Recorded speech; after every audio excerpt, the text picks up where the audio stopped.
Welcome to our exciting tutorial on installing IPTV on Google Chromecast. Before we dive in, please check out 2tv.store for the best IPTV services currently available. It's a fantastic resource for every streamer. To get started with IPTV, you first need to ensure your Chromecast is set up and connected to your TV and Wi-Fi network. This is the crucial first step for smooth streaming. Next, download the appropriate IPTV app beside your Chromecast.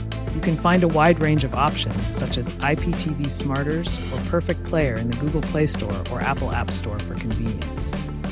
After installing your chosen IPTV app, launch it and enter your subscription details. Follow the prompts carefully.